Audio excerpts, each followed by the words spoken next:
Hello friends, আসসালামু আলাইকুম। জীবনে সব কিছুই একদিন ঠিক হয়ে যায়, শুধু আমাদের ধৈর্য রাখতে হয়।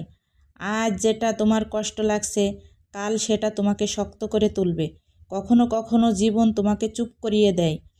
তুমি ভাবো সব শেষ, কিন্তু আসলে যেখানে থেকে শুরু হয় নতুন পথ। তুমি হয়তো এখন হারিয়ে গেছো, কিন্তু মনে রেখো, অন্ধকারের মধ্যে আলো সবচেয়ে স্পষ্ট দেখা যায়। নিজেকে ছোট মনে করো না, তুমি পারবে। শুধু একটু সময় দাও নিজেকে, ভরসা রাখো নিজের উপর। একদিন তুমি ফিরে তাকাবে আর দেখবে যে পথটা একসময় তোমাকে কাঁদিয়েছিল, সেই পথটাই তোমাকে গড়ে তুলছে।